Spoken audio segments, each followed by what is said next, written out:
Maya woke to the sound of her communication console chiming urgently. She had fallen asleep at her desk, her head pillowed on her research notes. Pale morning sunlight streamed through the station's small windows, and her neck ached from sleeping in an awkward position. The communication display showed an incoming, priority message from Dr. Harrison. Her thesis advisor back on Earth. Maya rubbed her eyes and accepted the transmission, her advisor's stern face materializing in the holographic display.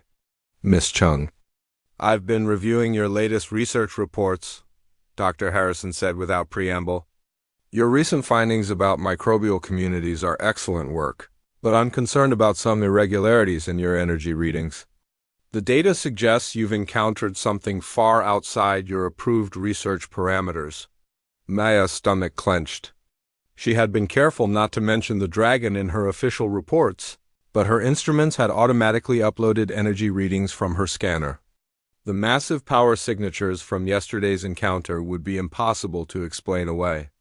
"I can explain the anomalous readings, Dr. Harrison," Maya said carefully. "I discovered some unusual crystalline formations that seem to generate electromagnetic fields.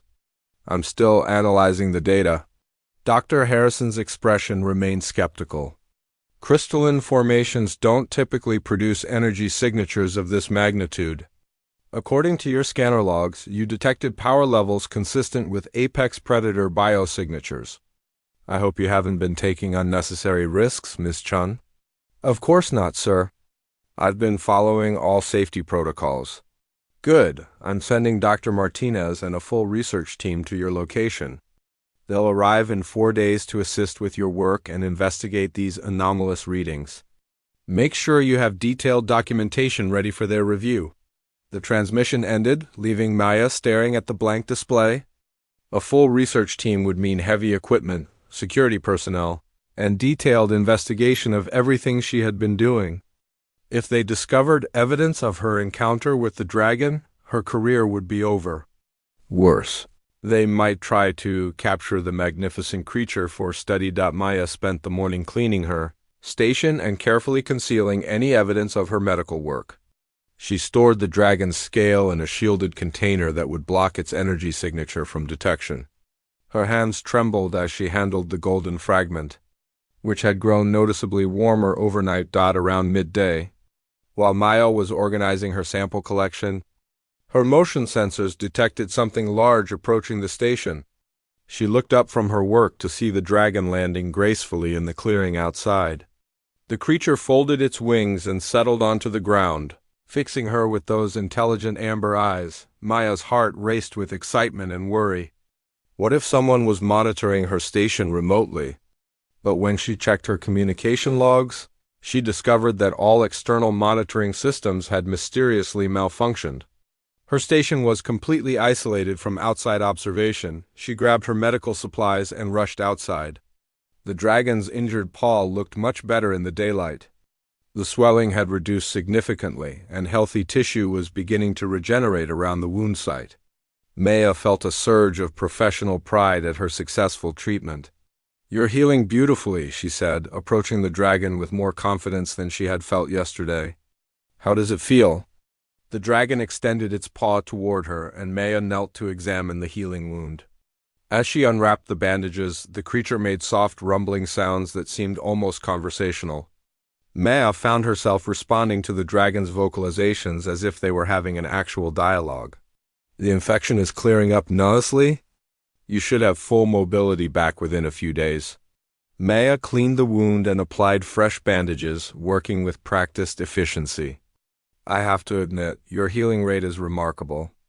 Most creatures would take weeks to recover from an injury this severe."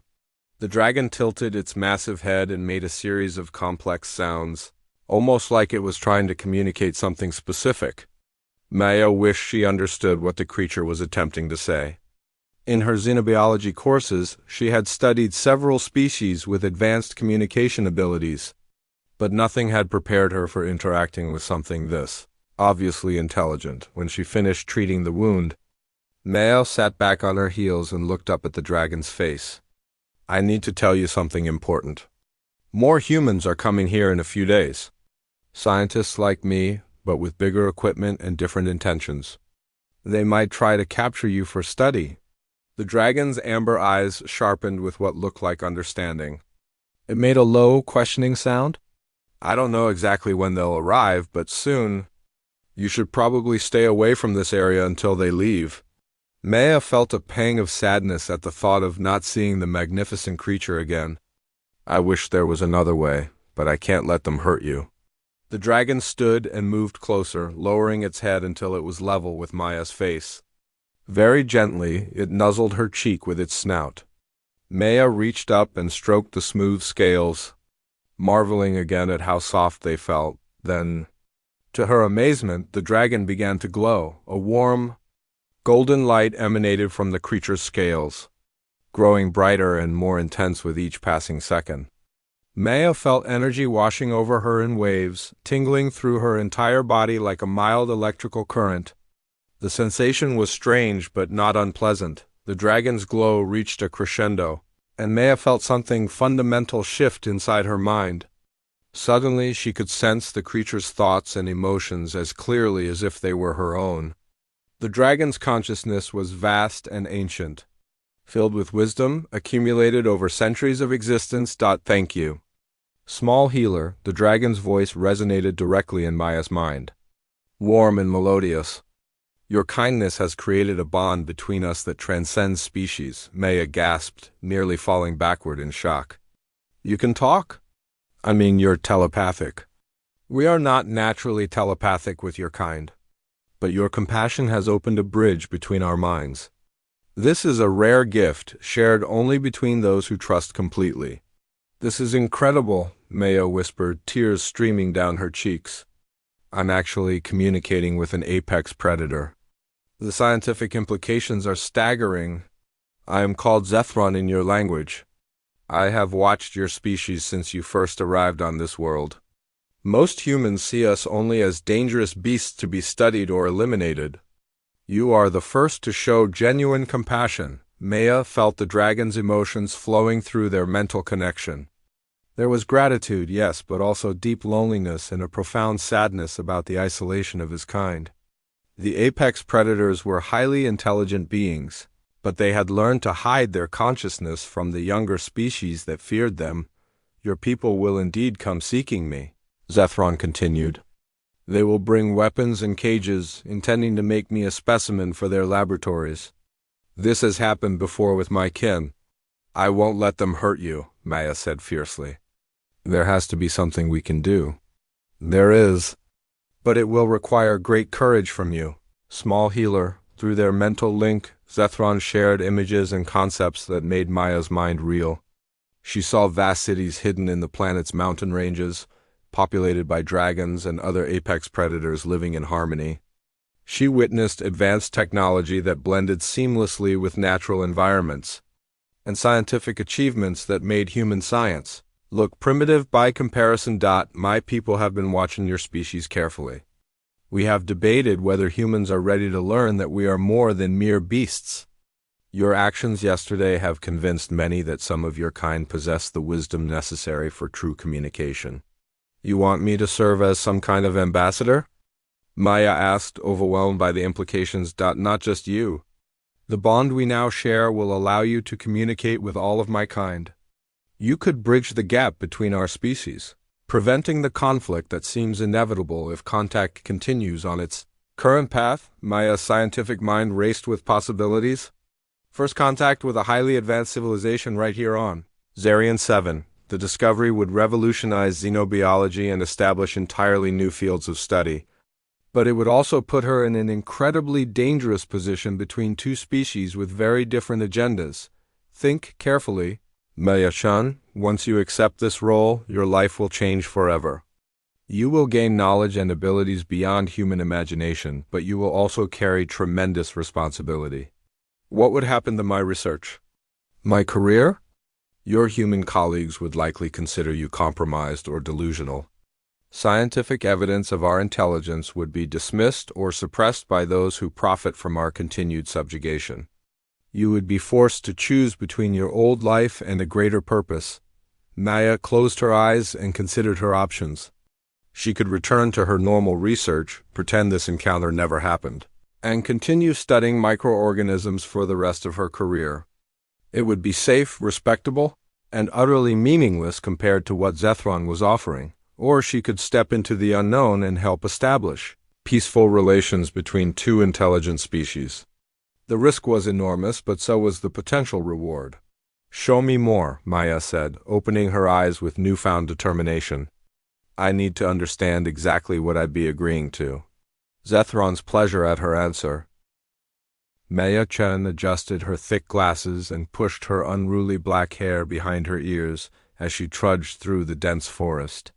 Her oversized backpack, stuffed with field research equipment and sample containers, bounced against her small frame with each step. The 22-year-old xenobiology graduate student had been walking for 3 hours, following the energy readings on her scanner deeper into the restricted zone of planet XER-7. The Galactic Council had established this world as a nature preserve after first contact protocols identified it as home to several intelligent species. Maya's research permit allowed her to study the smaller creatures, but she was strictly forbidden from approaching the apex predators that ruled the northern mountains. Not that she minded. Maya preferred studying microscopic organisms and plant life anyway. Large, dangerous creatures made her nervous. Her scanner beeped insistently, indicating unusual energy signatures just ahead. Maya squinted through her glasses at the dense undergrowth, trying to spot whatever was causing the readings. The forest seemed eerily quiet. No bird-like creatures chirped in the canopy above, and even the buzzing insects had fallen silent. A low, rumbling growl echoed through the trees. Maya froze, her heart hammering against her ribs. That sound was definitely not coming from any of the small creatures she was supposed to be studying. She fumbled with her scanner, checking the species identification protocols. The device's screen flashed red warning symbols. "Oh no, oh no, oh no," she whispered, taking a careful step backward. Her boot snapped a dry branch, and the growling immediately stopped through a gap in the trees. Maya caught sight of something massive and golden moving in the clearing ahead. Her scientific curiosity warred with her survival instincts. She knew she should run, but the researcher in her desperately wanted to see what kind of creature could generate such powerful energy readings, creeping forward on silent feet. Maya peered around a thick tree trunk. Her breath caught in her throat. A dragon lay sprawled in the center of the clearing, easily 40 feet from nose to tail tip. Its scales shimmered like molten gold in the afternoon sunlight, and massive wings were folded against its muscular body. The creature's head was the size of a small vehicle, with intelligent amber eyes and razor-sharp teeth that gleamed white as ivory. Maya had seen images of Zirion's apex predators in her xenobiology textbooks, but nothing had prepared her for seeing one in person. The dragon was magnificent and terrifying in equal measure. Every instinct screamed at her to flee before it noticed her presence, but something was wrong with the creature. The dragon's movements seemed sluggish and pained. Its great head rested heavily on the ground, and Maya could see its flanks heaving with labored breathing. One of its front paws was raised slightly, and even from her hiding spot, she could see dark liquid staining the golden scales. Maya's fear began to transform into professional concern. The creature was clearly injured and suffering. Her grandmother had always told her that a true healer helped any living being in pain. Regardless of how dangerous they might be, she studied the dragon's injured paw more carefully through her field binoculars.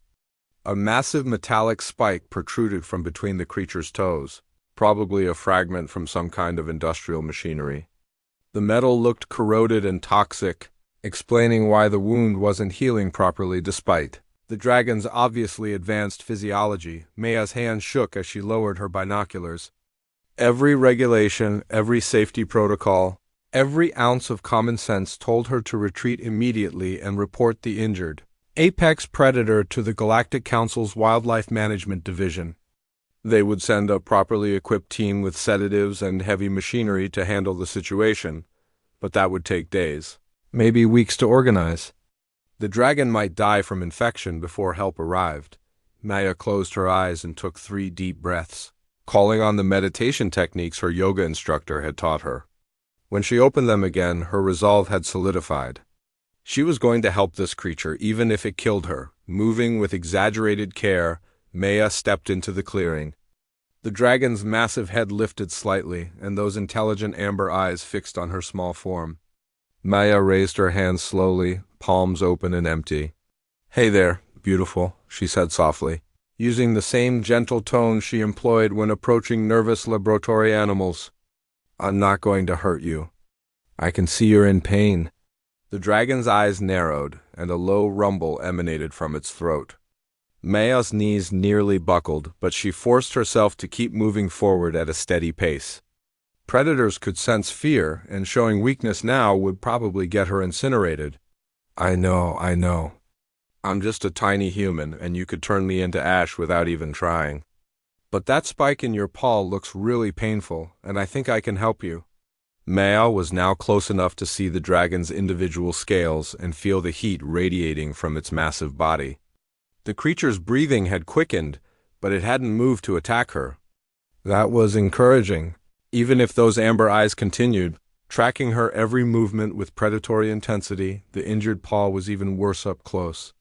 The metallic spike had driven deep between two toes, and the surrounding tissue was swollen and discolored. Green pus oozed around the edges of the wound, indicating a severe infection. Maya could smell the sickly sweet odor of necrotic tissue. "Oh, you poor thing," she murmured, genuinely distressed by the extent of the injury. "This must hurt terribly. How long have you been suffering like this?" She slowly removed her backpack and began extracting medical supplies. Maya's field kit wasn't designed for treating creatures this large, but she had antiseptic, antibiotics, and surgical tools that might help. Her hands moved with practiced efficiency as she laid out everything she would need. The dragon watched her preparations with obvious intelligence. When Maya held up a pair of surgical forceps, the creature's eyes focused on the instrument with what looked like understanding. "I need to remove that spike," Maya explained, still speaking in soft, soothing tones. "It's going to hurt at first, but you'll feel much better afterward. Can you stay very still for me?"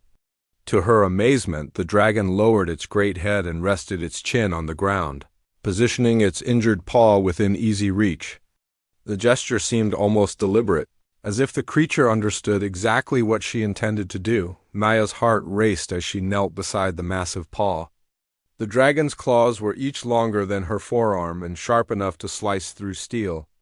One careless movement from the creature would end her life instantly. But somehow she wasn't afraid anymore. The dragon's amber eyes held a gentleness that contradicted its fearsome appearance. Working carefully, Maya cleaned the wound with antiseptic and examined the embedded spike. The metal fragment was wedged tightly between the bones, and removing it would require significant force. She positioned her forceps around the spike's exposed end and braced herself. "Okay, here we go," she whispered. "This is going to hurt, but try to stay still."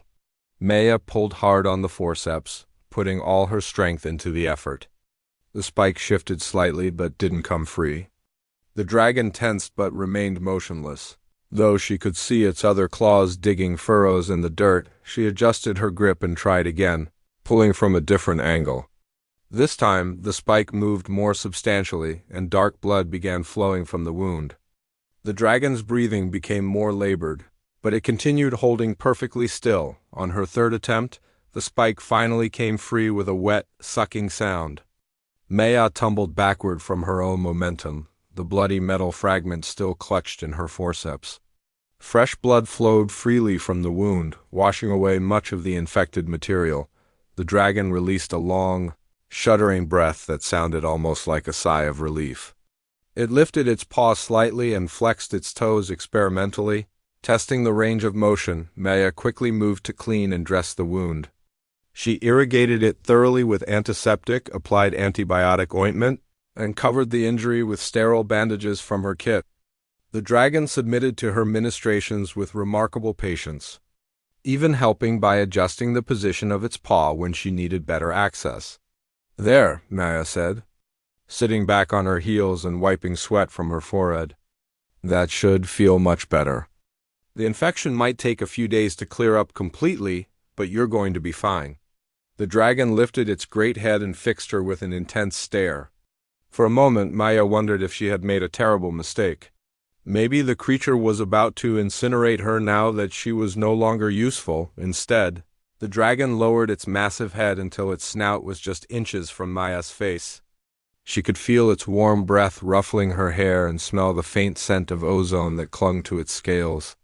Very gently, almost delicately, the dragon nudged her shoulder with its nose. Maya reached out with trembling fingers and touched the smooth scales of the dragon's snout. They felt warm and surprisingly soft, like polished leather.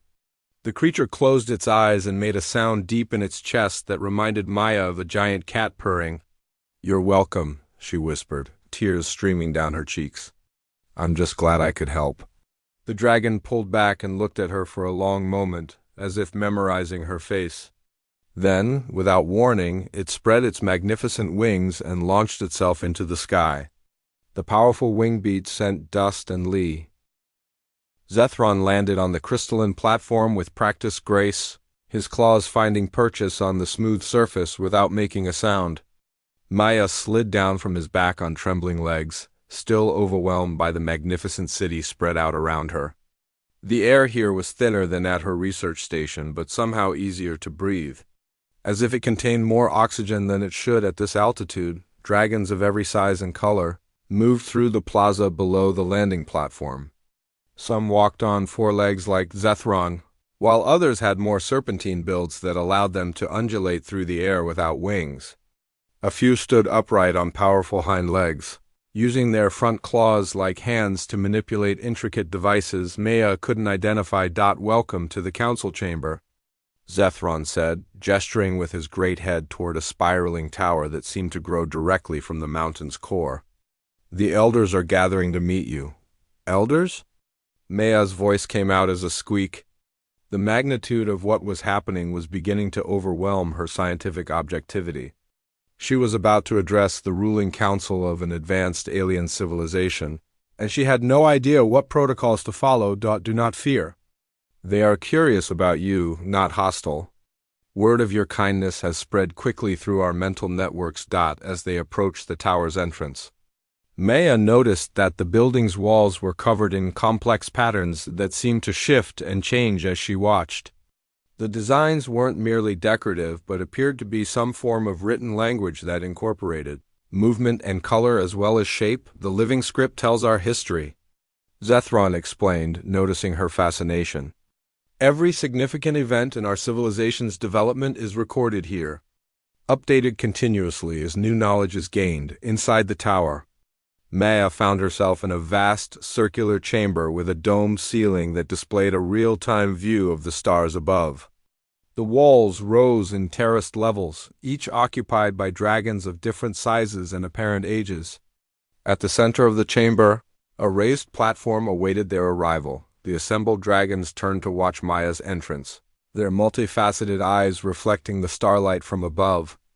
Maya felt their collective intelligence pressing against her consciousness through her link with Zethron. The sensation was overwhelming but not unpleasant, like standing in a gentle current of warm water. An ancient dragon with scales that shifted from deep blue to silver approached the platform. This creature was smaller than Zethron but radiated an aura of immense age and wisdom. When it spoke, its mental voice carried harmonics that suggested vast experience and deep contemplation. "I am Valthes, speaker for the Council of Ethros. Through our bond brother Zethron, we have felt the echo of your compassion, Maya-chan of the human species. You have demonstrated that your kind possesses the capacity for growth beyond their current limitations." Maya found her voice, though it trembled with nervousness. "Thank you for allowing me to visit your city. I had no idea that such an advanced civilization existed on Zarian 7. My people have made terrible mistakes in how we've approached this world. Indeed, for 3 of your years, we have watched human expeditions treat our world as a laboratory. Your scientists study our children as if they were mere beasts, cataloging their behaviors without recognizing their intelligence. Your military scouts survey our territories, planning future exploitation. Maya felt a wave of shame wash through her. She thought of all the research reports she had read that described apex predators as aggressive animals to be avoided or eliminated. How many of those specimens had been individuals with names, families, and complex thoughts? But you have shown us that humanity is capable of recognizing intelligence in forms different from your own, Veilthes continued. This gives us hope that peaceful coexistence might be possible. What can I do to help? Maya asked. I'm just a graduate student. I don't have any real authority or influence. Authority is earned through wisdom and compassion, not granted by institutions. You have already demonstrated both qualities. We propose to offer you knowledge and abilities. That will allow you to serve as a bridge between our species, through her mental link with Zethron. Maya sensed the magnitude of what the Council was offering. Advanced scientific knowledge that could revolutionize human technology, but also the responsibility to guide her species toward a more enlightened relationship with other intelligent life. The process is not without risk, Veilthes warned. Accepting our gift will fundamentally alter your biology and consciousness. You will gain the ability to communicate directly with any intelligent species, but you will also become something new. No longer entirely human. Maya thought of Dr. Martinez and his research team, scheduled to arrive in just 3 days. She could return to her station, complete her modest studies, and live a safe, ordinary life. Or she could step into the unknown and help prevent what seemed like an inevitable conflict between humans and the indigenous species of Zarian 7. Will it hurt? Maya asked, then immediately felt foolish for such a trivial concern. Zethron's mental laughter was warm and reassuring. The small healer worries about pain while contemplating the transformation of her entire species' future. You continue to surprise us with your perspective. There will be discomfort, Veilthes admitted, but nothing compared to the suffering that awaits both our peoples. If we cannot find a path to understanding. Maya closed her eyes and thought of all the scientific discoveries that had required individuals to risk everything for the advancement of knowledge. Curie with her radiation research, Darwin with his evolutionary theory, countless others who had faced ridicule and danger to expand the boundaries of human understanding. I accept, she said quietly. Whatever the risks, I can't walk away from this opportunity. The assembled dragons rustled with approval, their scales shimmering with harmonized colors that Maya somehow understood represented joy and celebration. Veilthes approached the platform and extended one delicate claw toward Maya's forehead. Open your mind completely. Do not resist the changes you will feel. Maya nodded and closed her eyes. The moment Veilthes's claw touched her skin, she felt energy surging through her entire body. It began as warmth, similar to what she had experienced during her initial bonding with Zethron, but quickly intensified beyond anything she had imagined possible. Every cell in her body seemed to come alive with new purpose. Maya felt her neural pathways expanding and multiplying, creating connections that allowed for types of thought and perception that purely human consciousness couldn't accommodate. Her vision sharpened until she could see individual dust motes floating in the chamber's air, and her hearing became so acute that she could distinguish the heartbeats of every dragon present, but the most profound changes were taking place in her mind. Maya felt new areas of consciousness opening like flowers blooming in accelerated time. She suddenly understood the mathematical principles underlying the tower's living architecture, and could read the shifting patterns on the walls as easily as printed text. Do not fight the transformation, Veilthes counseled as Maya gasped with the intensity of the changes. Let yourself become what you were always meant to be. Maya felt her human limitations dissolving and reforming into something larger and more capable. She retained all her memories and basic personality, but now they were enhanced by an expanded awareness that encompassed multiple levels of reality. Simultaneously, when the energy finally faded, Maya opened her eyes and immediately knew that she had been fundamentally changed. Her vision now included spectrums of light that humans couldn't normally perceive, revealing the energy patterns that flowed through every living thing in the chamber. She could sense the thoughts and emotions of every creature present, not as intrusion but as a natural part of her expanded consciousness. "How do you feel, Bridgewalker?" Veilthes asked, using what Maya somehow knew was a title of great honor among the dragons. Maya flexed her fingers and was amazed to see faint lines of energy crackling between them. "I feel more than I was, like I was living in a single room and suddenly discovered that my house has dozens of other spaces to explore. The transformation is complete, but your education is just beginning. You must learn to use your new abilities responsibly and prepare for the challenges that await you among your own kind over the following hours." Maya received intensive training in her expanded capabilities. She learned to modulate her enhanced perceptions so they wouldn't overwhelm her human sensibilities, and practiced communicating across species barriers with various intelligent creatures. The process was exhausting but exhilarating. As the alien sun set over Ethros, casting the crystal city in brilliant purples and oranges, Maya realized that her old life was truly over. She would never again be content with the narrow focus of traditional xenobiology. She had touched something vast and wonderful, and there was no going back. "Your human colleagues will arrive tomorrow," Zethron informed her as they prepared to return to her research station. "Are you ready to face them with your new knowledge?" Maya thought of Dr. Martinez and his team, coming to investigate the same energy readings that had led her to discover this hidden civilization. They would arrive with preconceptions about apex predators and the primitive nature of Zarian 7's ecosystem. Convincing them to see the truth would require careful planning and considerable courage.